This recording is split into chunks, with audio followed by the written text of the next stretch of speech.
Welcome to my YouTube channel. இன்னைக்கு நம்ம பார்க்க போகிறது +2 ஃபிசிக்ஸ் குவார்டர்லி எக்ஸாம்க்குரிய இம்பார்ட்டன்ட் கொஸ்டின் தான் பார்க்க போகிறோம். அதில் முக்கியமாக 2 மார்க் கொஸ்டின் தான் பார்க்க போகிறோம். ஏற்கனவே உங்களுக்கு 5 மார்க்கும் 3 மார்க்கும் நான் வீடியோ போட்டிருக்கேன். இன்னைக்கு நம்ம பார்க்க போகிறது 2 மார்க்ஸ் கொஸ்டின் தான் பார்க்க போகிறோம். ஸோ அதே போல் தான் இந்த குவார்டர்லி எக்ஸாம்க்குரிய போர்ஷன் என்னன்னு பார்த்தோம் அப்படின்னா 1வது பாடத்துலேருந்து 6வது பாடம் வரையும், அதாவது யூனிட் நம்பர் 1லேருந்து யூனிட் நம்பர் 6 வரையும் பார்க்க போகிறோம். ஸோ ஃபஸ்ட்டு ஒரு யூனிட்டாக நம்ம பார்ப்போம். ஸோ ஃபர்ஸ்ட் யூனிட்டை பொறுத்தளவு என்னென்ன முக்கியமான கொஸ்டின் அப்படின்னு நம்ம பார்க்க போகிறோம். ஸோ அதில் நான் ப்ரியாரிட்டி கொடுத்துருக்கேன், எந்தெந்த கொஸ்டின்லாம் ஃபஸ்ட்டு படிக்கணும், அடுத்து செகண்ட் என்ன படிக்கணும் அப்படிங்கிறத கொடுத்துருக்கேன். ஸோ டோட்டலாக நம்ம யூனிட் நம்பர் 1ல் பார்த்தோம்னா 15 2 மார்க்ஸ் இருக்குது. ஸோ பார்க்கும்போது என்னடா 15 இருக்கேன்னு நினைக்காதீங்க. 15 ரொம்ப ஈஸியான கொஸ்டின்ஸ் தான். நம்ம ஈஸியாக நம்ம ஒவ்வொரு கொஸ்டினாக படித்தா கூட நம்ம ஈஸியாக முடிச்சிடலாம். இப்போ குவார்டர்லி எக்ஸாமுக்கு நீங்கள் ஃபஸ்ட் யூனிட்டை படிச்சிட்டிங்க அப்படின்னா திருப்பி அந்த யூனிட்டை படிக்க தேவையில்லாத அளவுக்கு நம்ம நல்லா படிச்சுக்கணும். ஓகேவா? அப்போ யூனிட் நம்பர் 1ல் நம்ம ஃபர்ஸ்ட் இம்பார்ட்டன்ட் கொஸ்டின் எது பார்க்க போறோம் அப்படின்னா கூலம்ஸ் லா இன் வெக்டர் ஃபார்ம் பார்க்க போறோம். அப்போ ஃபர்ஸ்ட் கொஸ்டினா உங்களுக்கு இம்பார்ட்டன்டா என்ன இருக்கு? கூலம்ஸ் லா. நம்மளுக்கு இந்த லெசன் ஆரம்பிக்கும் போதே எதுதான் ஆரம்பிக்குது? கூலம்ஸ் லா தான் ஆரம்பிக்குது. அப்போ கூலம்ஸ் லா இன் வெக்டர் ஃபார்ம். அப்போ என்னங்கிறத எழுதுனா போதும், q1 q2 by r square r cap, k q1 q2 by r square r cap அப்படிங்கிற எழுதிட்டு qனா என்ன rனா என்ன அப்படிங்கறத ஒண்ணு எழுத போறோம். kனா என்ன அப்படிங்கறத நம்ம எழுத போறோம். அதுதான் வந்து கூலம்ஸ் லா இன் வெக்டர் ஃபார்ம் அப்படின்னு சொல்லி கொடுத்துருக்காங்க. ரெண்டாவது கொஸ்டின் என்ன பார்க்க போறோம் அப்படின்னா state coulombs law in electrostatics. இது வந்து டெஃபினிஷன் ஸ்டேட்னு கொடுத்துருக்காங்க பாருங்க. State coulombs law in electrostatics. So இதை நல்லா டிஃபைன் பண்ணி எழுதணும். எப்போ கேட்டிருக்காங்க? மார்ச் 2023 நம்மளுக்கு கேட்டிருக்காங்க எக்ஸாம்ல. ரொம்ப ஒரு முக்கியமான கொஸ்டின். ரெண்டுமே ரொம்ப முக்கியமான கொஸ்டின் தான். ரெண்டுமே ஒரே மாதிரி தான். இது ஈக்குவேஷன் எழுதி அதோட அப்ரிவேஷன் எழுத போறோம். இங்க வந்து நம்ம என்னன்னு எழுத போறோம். ஓகே, கூலம்ஸ் லானா என்ன அப்படிங்கறத எழுத போறோம். அடுத்து தேர்ட் கொஸ்டின் பாருங்க, what is an electric dipole and give its example அப்படின்னு சொல்லி கொடுத்துருக்காங்க. இது ஒரு public question. What is an electric dipole give its example அப்படிங்கிறது ஒரு பப்ளிக் கொஸ்டின். ரொம்ப ஒரு முக்கியமான கேள்வி, நல்லா படிச்சுக்கோங்க. அடுத்து பாருங்க, electric dipole moment. What is an electric dipole moment. இது வந்து வேற. வாட் இஸ் an எலக்ட்ரிக் டைபோல்ங்கிறது வேற, what is an electric dipole மூவ்மெண்ட்ங்கிறது வேற. நீங்க 5 மார்க்ல ஆக்ஷன் என்ன பார்த்துருப்பீங்க? P vector equal to 2QA P cap அப்படின்னு சொல்லி எழுதிருப்பீங்க. ஓகேவா? அதுக்குரிய ஃபார்முலா தான் இந்த எலக்ட்ரிக் டைபோல் மூவ்மெண்ட்ங்கிறது. ஓகே, எலக்ட்ரிக் டைபோல் வேற, எலக்ட்ரிக் டைபோல் மூவ்மெண்ட் வேற. ஸ்டூடெண்ட்ஸ் கன்ஃபியூஸ் பண்ணிக்காதீங்க. கரெக்டா எந்த கொஸ்டினுக்கு என்ன ஆன்சர் எழுதணும் அப்படிங்கறத கரெக்டா எழுதணும். அடுத்து வந்து 5th கொஸ்டின் எதை பார்க்க போறோம் அப்படின்னா electrostatic potential and give its unit. அதான் பார்க்க போறோம். ரொம்ப ஒரு முக்கியமான ஒரு கேள்வி, பப்ளிக் கொஸ்டின். ஜூன் 2021 மார்ச் 2024 இந்த கொஸ்டின் கேட்டிருக்காங்க. ஸோ இந்த கொஸ்டின் நல்லா படிச்சுக்கோங்க. ரொம்ப ரொம்ப ஒரு முக்கியமான ஒரு கேள்வி, எலக்ட்ரோஸ்டாட்டிக் பொட்டன்ஷியல் அப்படிங்கிற கொஸ்டின். அடுத்து 6வது என்ன பார்க்க போறோம் அப்படின்னா define capacitance of a capacitor. இது எப்ப கேட்டிருக்காங்க? ஜூன் 2023 கேட்டிருக்காங்க. Define capacitance of a capacitor எழுதி என்ன எழுதணும்? யூனிட் எழுதணும். கண்டிப்பா யூனிட் எழுதணும். யூனிட்டுக்கு ½ மார்க் உண்டு. நம்மளுக்கு இதுக்கு வந்து டெஃபினிஷன் வந்து 1.5 மார்க் கொடுப்பாங்க, யூனிட்டுக்கு வந்து ½ மார்க் கொடுப்பாங்க. எல்லாத்துலயும் எதெல்லாம் யூனிட்டோ எக்ஸாம்பிளோ கேட்டிருக்காங்கன்னா யூனிட் எக்ஸாம்பிளுக்கு ½ மார்க் உண்டு. அதனால அதை விட்டுறாதீங்க, இதுக்கு மார்க் இல்லை அப்படின்னு சொல்லிட்டு கண்டிப்பா யூனிட் எக்ஸாம்பிள் எழுதணும். ஓகேவா? அடுத்து 7th கொஸ்டின் பாருங்க, corona discharge or action at points. Corona டிஸ்சார்ஜ்னு கேட்கலாம், இல்லாட்டி ஆக்ஷன் அட் பாயிண்ட்ஸ் கேட்கலாம். இது வந்து ரொம்ப ரொம்ப ஒரு முக்கியமான ஒரு பப்ளிக் கொஸ்டின். எல்லா கொஸ்டின் பேப்பர்லயும் இருக்கும், முக்கியமா பப்ளிக் எக்ஸாம்ல அடிக்கடி கேட்கக்கூடிய கேள்வி, corona discharge or action at points. அடுத்து 8th கொஸ்டின் என்ன பார்க்க போறோம்னா why it is safer to be inside a car than standing under a tree during lightning. ஒரு லைட்னிங் வரும் பொழுது நம்ம ஏன் வந்து ஒரு காருக்குள்ளேயோ ஒரு வீட்டுக்குள்ளேயே நிக்கணும், மரத்தடியில ஏன் நிக்க கூடாது அப்படிங்கிற ஒரு கொஸ்டின். நீங்க அந்த கொஸ்டினை படிக்கும் பொழுது என்ன ரீசன் அப்படிங்கிறது உங்களுக்கு புரிஞ்சிடும். அப்ப அது நீங்க உங்களுக்கு ரீசன் புரிஞ்சிருச்சு அப்படின்னா உங்களுக்கு நடத்தும் போதே உங்க டீச்சர் சொல்லியிருப்பாங்க அந்த ரீசன் என்ன அப்படிங்கறத. அந்த ரீசன் புரிஞ்சிருச்சு அப்படின்னா நீங்க அழகா அதை புரிஞ்சுட்டு நீங்க அழகா எழுதலாம். ரொம்ப ஒரு முக்கியமான கேள்வி, பப்ளிக்ல இதுவரையும் கேட்டதில்ல. பட் ஆனா நம்மளுக்கு டிஸ்ட்ரிக்ட் வைஸ் கொஸ்டின்ல அடிக்கடி நம்மளுக்கு கேட்கக்கூடிய ஒரு கேள்வி இந்த கேள்வி. ஓகேவா? அதை நல்லா படிச்சுக்கோங்க. 9th கொஸ்டின் என்ன பார்க்க போறோம், வாட் ஆர் போலார் அண்ட் நான் போலார் மாலிகுல்ஸ். இது ரொம்ப ஒரு முக்கியமான ஒரு கேள்வி. வாட் ஆர் போலார் மாலிகுல் தனியா கேட்கலாம், give its example. What are non polar molecule, give its example. தனித்தனியா கூட கேட்கலாம், சேர்த்து கூட கேட்கலாம். தனித்தனியா கேட்டாலும் நீங்க உங்களுக்கு எழுத அளவுக்கு தெரிஞ்சிருக்கணும். கண்டிப்பா படிச்சுக்கோங்க. போலார் மாலிகுல்னா என்ன, நான் போலார் மாலிகுல்னா என்னன்னு. அடுத்து 10th கொஸ்டின் என்ன பார்க்க போறோம்னா define electric susceptibility and give its unit. இதுவும் ரொம்ப முக்கியமான கேள்வி. இந்த கொஸ்டின் எல்லாமே எப்படி இருக்கும் அப்படின்னா டிஸ்ட்ரிக்ட் கொஸ்டின்ல அடிக்கடி கேட்கறாங்க. பப்ளிக்ல இதுவரையும் கேட்டதில்ல, டிஸ்ட்ரிக்ட் கொஸ்டின்ல அடிக்கடி கேட்கறாங்க. ஒவ்வொரு டிஸ்ட்ரிக்ட்லயும் நிறைய கேட்டிருக்காங்க இந்த கொஸ்டின். அதனால ஸ்டூடெண்ட்ஸ் வந்து நல்லா படிச்சுக்கோங்க இந்த கொஸ்டின்ஸை. அதே மாதிரி 11th question, note on electrostatic shielding. Electrostatic ஷீல்டிங்னா என்ன அப்படிங்கிறத படிச்சுக்கோங்க. இதுவும் ஒரு முக்கியமான ஒரு கேள்வி இந்த பாடத்துல. அடுத்து 12வது கொஸ்டின் பார்க்க போறோம். What is an equal potential surface? EQ potential surface. இது ஒரு முக்கியமான ஒரு கொஸ்டின்ஸ். 13வது கொஸ்டின் பாருங்க. the electric field lines never intersect. இது ஒரு முக்கியமான கொஸ்டின். இது எல்லாமே எங்க கேட்டிருக்காங்க அப்படின்னா பப்ளிக்ல கேட்டதில்லை இது வரையும். பட் ஆனால் நம்மளுக்கு குவார்டர்லி எக்ஸாம்ல ஒவ்வொரு டிஸ்ட்ரிக்ட் கொஸ்டின் பேப்பர் நீங்க ரெஃபர் பண்ணி பாத்தீங்க அப்படின்னா இந்த கொஸ்டின்ஸ் எல்லாம் கேட்டிருக்காங்க உங்களுக்கு. அதனாலதான் நான் அந்த கொஸ்டின் இங்க கொடுத்துருக்கேன். அதனால நல்லா படிச்சுக்கோங்க நீங்க. 14th கொஸ்டின் என்ன பார்க்க போறோம்னா Gauss law in electrostatics. Gauss law in electrostatics. Gauss law நீங்க நிறைய படிச்சிருப்பீங்க. Obtain Gauss law from Coulomb's law படிச்சிருப்பீங்க. ஸோ காஸ் லா பத்தி இந்த பாடத்தில் நிறைய நீங்க செகண்ட் போர்ஷன் அதாவது பாடத்தோட பிற்பகுதியில் நிறைய படிச்சிருப்பீங்க. ரொம்ப ஒரு முக்கியமான ஒரு கேள்வி காஸ் லா இன் எலக்ட்ரோஸ்டாட்டிக்ஸ். அதே மாதிரி லாஸ்ட் அண்ட் ஃபைனல் கொஸ்டின் என்ன பார்க்க போறோம்னா define potential difference and it's units. இது ஒரு முக்கியமான கொஸ்டின். இப்போ நீங்க இந்த முதல் யூனிட் நீங்க பொறுத்தவரை பார்த்துட்டீங்க அப்படின்னா நான் கொடுத்துருக்கேன் பாருங்க 1 2 3 4 5 6 7. இந்த 7 கொஸ்டினும் பப்ளிக்ல உங்களுக்கு கேட்ட கேள்விகள். 7மே வந்து பப்ளிக்ல உங்களுக்கு கேட்ட கேள்விகள். இப்போ அதுக்கப்புறம் இருக்கு பாத்தீங்களா 8ஆம் நம்பர் கொஸ்டின் 8 9 10 11 12 13 14 15. இதெல்லாம் எங்க கேக்குறாங்க அப்படின்னா குவார்டர்லி ஆஃபலி ரிவிஷன் எல்லாம் இது கேட்டிருக்காங்க. அடிக்கடி கேட்டிருக்காங்க. ரிவிஷன்ல அடிக்கடி கேட்டிருக்காங்க. குவார்டர்லியில ஆஃபலில கேட்டிருக்காங்க. அதனால இந்த 15 கொஸ்டின் நீங்க படிச்சிட்டீங்க அப்படின்னா யூ வில் பி ஃப்ரீ. நீங்க வந்து பப்ளிக் வரையும் இந்த 15 ரிவிஷன் பண்ணிக்கிட்டே இருந்தீங்கனாலே கூட போதும் உங்களுக்கு. கண்டிப்பா இதுல இருந்தா ஒரு கொஸ்டின் உங்களுக்கு பப்ளிக்லயும் வரப்போகுது, குவார்டர்லயும் வரப்போகுது, ஆஃபலியும் வரப்போகுது. அதனால இந்த 15 இருக்கே அப்படின்னு யோசிக்காம இந்த 15 கொஸ்டின் நல்லா படிச்சிருங்க.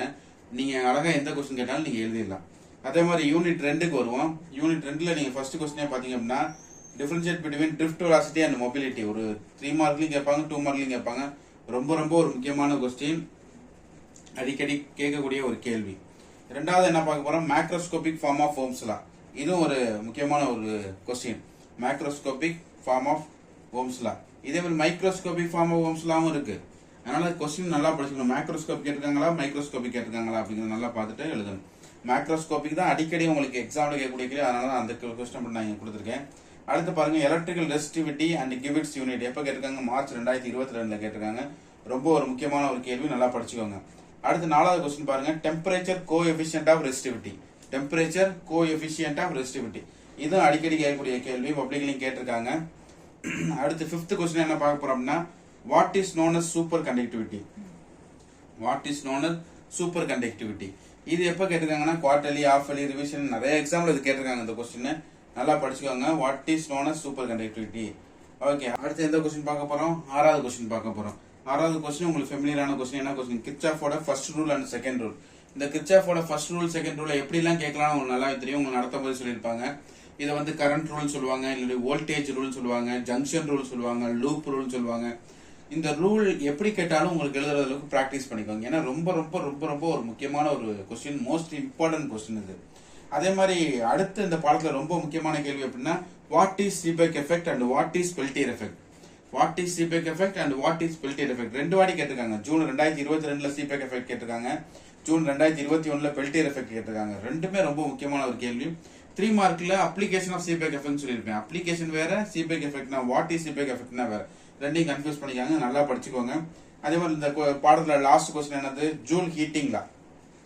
அப்ப ஜூல் ஹீட்டிங் லாங்கிறது ரொம்ப ஒரு முக்கியமான கேள்வி. இதுவரை பப்ளிக்ல கேட்டது கிடையாது. பட் ஆனா உங்களுக்கு குவார்டர்லி ஆஃபலி ரிவிஷன் எல்லாம் அடிக்கடி கேட்கறாங்க. நான் நல்லா படிச்சுக்கோங்க. அப்ப இந்த பாடத்தை பொறுத்தளவு ஃபர்ஸ்ட் கொஸ்டின் ரொம்ப இம்பார்ட்டன்டான கொஸ்டின். அதே மாதிரி வந்து 3வது கொஸ்டின் ரொம்ப important, 4 important, 5 important, 6 important, 7 important. So இதெல்லாமே இம்பார்ட்டன்ட் கொஸ்டின். 8 இம்பார்ட்டன்டான கொஸ்டின். இப்போ இந்த பாடத்தை பொறுத்தளவு 9மே நீங்க படிச்சிட்டீங்க அப்படின்னா யூ வில் பி ரெடி. நீங்க பப்ளிக்கே நீங்க ரெடியா இருக்கீங்கன்னு அர்த்தம். 2 மார்க் எது கேட்டா எழுதுற அளவுக்கு நீங்க ரெடியா இருக்கீங்கன்னு அர்த்தம். ஸோ அடுத்து நம்ம பார்க்க போறது யூனிட் 3 பார்க்க போறோம். யூனிட் 3ல ஃபர்ஸ்ட் கொஸ்டின் என்ன பார்க்க போறோம் அப்படின்னா வாட் இஸ் ஹிஸ்டெரிசிஸ். எப்ப கேட்டிருக்காங்க மார்ச் 2024. போன வருஷம் பப்ளிக் கொஸ்டின்ல கேட்டிருக்காங்க. இப்போ ரொம்ப ரொம்ப முக்கியமான ஒரு கொஸ்டின் வாட் இஸ் ஹிஸ்டெரிசிஸ், நல்லா படிச்சுக்கோங்க. அதே மாதிரி 2வது கொஸ்டின் பாருங்க ஸ்டேட் ஆம்பியர் சர்க்யூட்டல்ல. அடிக்கடி இந்த கொஸ்டின் எப்ப பார்த்தாலும் கேட்டுக்கிட்டே இருக்காங்க. நீங்க பார்த்தாலும் தெரியும் மார்ச் 2023 ஜூன் 2021 சில இயர் மட்டும் தான் கொடுத்துருக்கோம். நிறைய வருஷம் கேட்டுக்கிட்டே இருக்காங்க. ரொம்ப ஒரு முக்கியமான ஒரு கேள்வி. 3வது கொஸ்டின் பாருங்க the current sensitivity of a galvanometer can be increased. எப்படி இதை இன்க்ரீஸ் பண்ணலாம், கரண்ட் சென்சிட்டிவிட்டியை எப்படி இன்க்ரீஸ் பண்ணலாம். மார்ச் 2022 மார்ச் 2024 கேட்டிருக்காங்க லாஸ்ட் இயர். ரொம்ப ஒரு முக்கியமான கேள்வி, நல்லா படிச்சுக்கோங்க. நான் சொல்ற இயர் போட்டிருக்க கொஸ்டின் எல்லாமே ரொம்ப முக்கியமான கேள்வி. இதெல்லாம் நீங்க அசால்ட்டா விட்டுட்டீங்க அப்படின்னா நம்மளுக்கு தெரிஞ்ச இதை விட்டுற மாதிரி. அதனால கண்டிப்பா அதை நல்லா படிங்க. அதே மாதிரி state Fleming's left hand rule. இந்த left hand rule right hand rule இதுல நீங்க நல்லா நோட் பண்ண வேண்டியது என்ன அப்படின்னா, நாங்க பேப்பர் வேல்யூஷன் போறதுனால உங்களுக்கு நான் சொல்றேன்.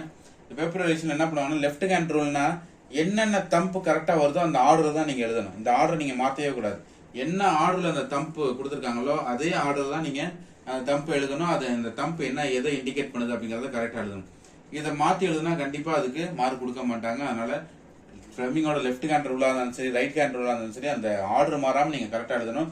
அதை நீங்க இப்பயே பிராக்டிஸ் பண்ணிக்கோங்க, படிச்சு எழுதி பார்த்துக்கோங்க. எப்ப கேட்டிருக்காங்க? ஜூன் 2023 கேட்டிருக்காங்க. அடுத்து பாருங்க 5வது கொஸ்டின் என்ன பார்க்க போறோம். Define 1 ampere. இதுவும் ஒரு முக்கியமான ஒரு கேள்வி. ஜூன் 2022 கேட்டிருக்காங்க. Define 1 ampere. ஆம்பியர் சர்க்யூட்டல் லா வேற, டிஃபைன் 1 ஆம்பியர்ங்கிறது வேற. ரெண்டையும் கன்ஃபியூஸ் பண்ணிக்காதீங்க. எது கேட்டாலும் எழுதுற அளவுக்கு நல்லா படிச்சோங்க.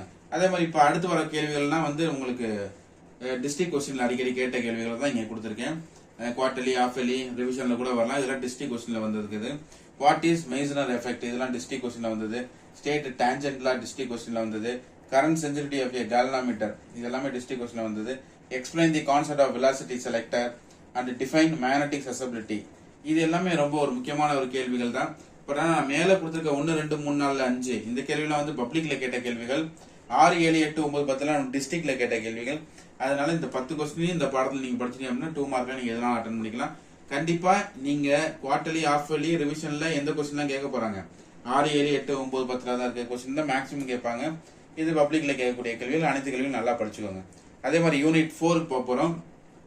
யூனிட் 4 எடுத்துக்கிட்டோம் அப்படின்னா ஃபர்ஸ்ட் கொஸ்டின் என்ன வருது? ஸ்டேட் லென்ஸ் லா வருது. ஸ்டேட் லென்ஸ் லா எப்பெல்லாம் கேட்டிருக்காங்க? ஜூன் 2020, 2023 கேட்டிருக்காங்க. ஒரு ரொம்ப முக்கியமான ஒரு பப்ளிக் கொஸ்டின், நல்லா படிச்சுக்கணும். அடுத்து நான் ஏற்கனவே சொன்ன மாதிரி என்ன கொஸ்டின் பார்க்க போறோம்? ஃபிளெமிங்கோட ரைட் ஹேண்ட் ரூல். இந்த ஃபிளெமிங்கோட ரைட் ஹேண்ட் ரூல் என்னன்னு கேட்கலாமா? இன்னொன்னு ஜென்ரேட்டர் ரூல். எப்பயுமே நீங்க இந்த மாதிரி இந்த மாதிரிலாம் கேட்கலாம் அப்படின்னு உங்களுக்கு தெரிஞ்சிருச்சு அப்படின்னா கண்டிப்பா இப்படிதான் கேட்பாங்க. டைரக்ட் கொஸ்டினா கேட்க மாட்டாங்க. நீங்க என்ன நினைப்பீங்க? என்னடா அது ஜென்ரேட்டர் ரூல்லாம் நம்ம படிச்சதே இல்லை, இப்படி கேட்டிருக்காங்களே அப்படின்னு நினைப்பீங்க. ஜென்ரேட்டர் ரூல்னா எதை குறிக்குது? அது ஃபிளெமிங்கோட ரைட் ஹேண்ட் ரூல் தான் குறிக்குது. எப்போ கேட்டிருக்காங்க? மார்ச் 2022 கேட்டிருக்காங்க. அதனால எப்பயுமே இந்த மாதிரி ஆப்ஷன் இருக்கும்போது நல்லா படிச்சுக்கணும். நான் ஏற்கனவே எந்த கொஸ்டின் நான் உங்களுக்கு சொன்னேன், உங்களுக்கு செகண்ட் யூனிட்ல நான் சொன்னேன்ல, அதே மாதிரி தான் கிர்ச்சாஃபோட ரூல் சொன்னேன்ல எப்படி எழுதணும் அப்படின்னு சொல்லி. அதே மாதிரி தான் இங்கே ஜென்ரேட்டர் ரூல்னாலும் அதே தான், ஃபிளெமிங் ரைட் ஹேண்ட் ரூல்னாலும் அதே தான். ஸோ அதை நல்லா படிச்சுக்கோங்க. அடுத்து third question mention the ways of producing induced EMF. ரொம்ப ரொம்ப ரொம்ப முக்கியமான ஒரு கேள்வி. ஈஸியா இருக்கும், ஈஸியான ஒரு கேள்வி. ஜூன் 2021, 2022 கேட்டிருக்காங்க. நல்லா படிச்சுக்கோங்க. அதே மாதிரி define Q factor important question. இதுவும் எப்ப கேட்கறாங்க? மார்ச் 2023 கேட்டிருக்காங்க. அடிக்கடி கேட்கக்கூடிய கேள்வி. இந்த 4 கேள்வியுமே பப்ளிக்ல அடிக்கடி கேட்கக்கூடிய கேள்விகள். அதே மாதிரி 5வது கேள்வி இதுவும் பப்ளிக்ல கேட்டிருக்காங்க. வாட் இஸ் வாட்லெஸ் கரண்ட் அப்படின்னு சொல்லி ரொம்ப முக்கியமான ஒரு கேள்வி. அடுத்துள்ள 3 கேள்வி உங்களுக்கு டிஸ்ட்ரிக்ட் கொஸ்டின்ல அடிக்கடி கேட்கக்கூடியது. Faraday's laws of electromagnetic induction. Faraday's 2 லாஸையும் அழகா எழுதணும். அதே மாதிரி 7வது கொஸ்டின் பாருங்க. Define 1 henry or unit of self inductance. எப்படி வேணாலும் கேட்கலாம், நல்லா படிச்சுக்கோங்க. அடுத்து 8th கொஸ்டின் பாருங்க. Define RMS value. ரொம்ப முக்கியமான ஒரு கேள்வி. Define RMS value of AC. ஏசினா ஆல்டர்னேட்டிவ் கரண்ட் அர்த்தம். ஓகேவா? 9th கொஸ்டின் எதை பார்க்க போறோம்? Eddy current or Foucault current. ரொம்ப முக்கியமான கேள்வி, இதை நல்லா படிச்சுக்கோங்க. Eddy current or Foucault current, இதை நல்லா படிச்சுக்கோங்க. அப்ப 4வது யூனிட்டை பொறுத்தளவு 9 கொஸ்டின் இருக்கு. இந்த 9 கொஸ்டின் ரொம்ப இம்பார்ட்டன்டான கொஸ்டின். இந்த எடி கரண்ட் ஆர் ஃபோகால் கரண்ட் நல்லா படிச்சுக்கோங்க, கேட்கறதுக்கு அதிக வாய்ப்புகள் இருக்கு. அடுத்து நம்ம யூனிட் 5 பார்க்க போறோம். யூனிட் 5ங்கிறது நான் ஏற்கனவே சொன்ன மாதிரி தான் ரொம்ப ஒரு முக்கியமான பாடம். இதுல ரொம்ப கம்மியான 2 மார்க், கம்மியான 3 மார்க், கம்மியான 5 மார்க் தான் இருக்கு. ஹோல் லெசனையும் நான் உங்களுக்கு படிக்க சொல்லி ஒரு வாட்டி இன்சிஸ்ட் பண்ணிட்டே இருக்கேன். அப்ப இங்க நம்ம என்ன ஃபர்ஸ்ட் பார்க்க போறோம்? டிஸ்பிளேஸ்மெண்ட் கரண்ட் என்னன்னு பார்க்க போறோம். டிஸ்பிளேஸ்மெண்ட் கரண்ட் இங்க எப்ப கொடுத்திருக்காங்க? மார்ச் 2022 கொடுத்திருக்காங்க. ரொம்ப ஒரு முக்கியமான ஒரு கேள்வி, டிஸ்பிளேஸ்மெண்ட் கரண்ட் என்ன. அடுத்து பாருங்க, வாட்டர் எலக்ட்ரோமேக்னெட்டிக் வேவ்ஸ். ரொம்ப ரொம்ப முக்கியமான ஒரு கேள்வி. போன வருஷம் மார்ச் 2024 உங்களுக்கு கேட்டிருக்காங்க. ரொம்ப ஒரு முக்கியமான ஒரு கொஸ்டின், நல்லா படிச்சுக்கோங்க. அடுத்து பாருங்க, தேர்ட் கொஸ்டின். ஃப்ரான்கோஃபர் லைன்ஸ்னா என்ன? Elements present in the sun. எப்படி நிறைய பேர் ஃப்ரான்கோஃபர் லைன்ஸ்னா என்னன்னு படிச்சிருக்கீங்க. அந்த எலிமெண்ட்ஸ் எப்படி பிரசன்ட் இன் தி சன் அப்படிங்கறத படிக்க மாட்டீங்க. ஆனா நல்லா படிச்சுக்கோங்க, அதையும் சேர்த்து தான் படிக்கணும் கம்பல்சரி. மார்ச் 2023 அந்த கொஸ்டின் கேட்டிருக்காங்க. இந்த பாடத்துல இருந்து கண்டிப்பா ஒரு 2 மார்க் வரும், 3 மார்க் வரும், 5 மார்க் வரும். இந்த பாடத்தை நீங்க படிச்சதுனாலே நீங்க ஆல்மோஸ்ட் நீங்க ஒரு 10 மார்க் ஈஸியா எடுத்துடலாம். அதே மாதிரி பாருங்க, ஒய்ஆர் எலக்ட்ரோமேக்னெட்டிக் வேவ்ஸ் ஆர் நான் மெக்கானிக்கல். இது ப்ராப்பர்ட்டிஸ் ஆஃப் எலக்ட்ரோமேக்னெட்டிக் வேவ்ஸ் நான் சொல்லியிருப்பேன். 6 பாயிண்ட் படிக்கணும்னு சொல்லியிருப்பேன். அதுல ஒரு பாயிண்ட் தான் இது. அங்க படிச்சிட்டீங்கன்னா இங்க படிக்கிறது ஈஸி. இல்ல இங்க 2 மார்க்ல படிச்சீங்கன்னா 5 மார்க்ல ஒரு பாயிண்ட் ஈஸியா படிச்சிடலாம். அதே மாதிரி பாருங்க வாட் இஸ் ஸ்பெக்ட்ரம் எப்ப கேட்டிருக்காங்க மார்ச் 2022ல கேட்டிருக்காங்க. அதே மாதிரி 6th கொஸ்டின் பாருங்க give any 2 uses of IR and microwaves UV எப்பெல்லாம் கேட்டிருக்காங்க ஜூன் 2021ல 22ல கேட்டிருக்காங்க. ரொம்ப ஒரு முக்கியமான கேள்வி. அடுத்து பாருங்க application of X-rays March 2020 June 2020ல கேட்டிருக்காங்க. அப்ப இந்த 7யுமே நீங்க படிச்சிடணும், கம்பல்சரி படிச்சிடணும். இந்த 5வது யூனிட் ரொம்ப கம்பல்சரி. அதே மாதிரி 5வது யூனிட் ஃபுல்லா நீங்க படிச்சிடணும். அதே மாதிரி 6வது யூனிட் பார்க்க போறோம். ஸோ 6வது யூனிட்ல நீங்க ஃபர்ஸ்ட் கொஸ்டின் என்னது what are paraxial rays and marginal rays ரொம்ப ரொம்ப முக்கியமான ஒரு கேள்வி. ஜூன் 2020ல கேட்டிருக்காங்க, நல்லா படிச்சுக்கோங்க. அதே மாதிரி 2வது கொஸ்டின் அது what is critical angle June 2020 2021. நான் இங்க கொடுத்துருக்க எல்லாமே ரொம்ப முக்கியமான கேள்விகள் தான், வேற எதுவுமே நான் கொடுக்கல. இங்க கொடுத்துருக்க கேள்விகள் நீங்க கண்டிப்பா படிச்சிட்டீங்க அப்படின்னா கண்டிப்பா ஏதாவது ஒரு கொஸ்டின் நீங்க கண்டிப்பா அட்டன் பண்ணிடலாம். 3rd கொஸ்டின் பாருங்க 2 condition for total internal reflection ரொம்ப ஒரு முக்கியமான கேள்வி. எப்ப கேட்டிருக்காங்க ஜூன் 2020 2021ல கேட்டிருக்காங்க. 2 condition for total internal reflection கேட்டிருக்காங்க.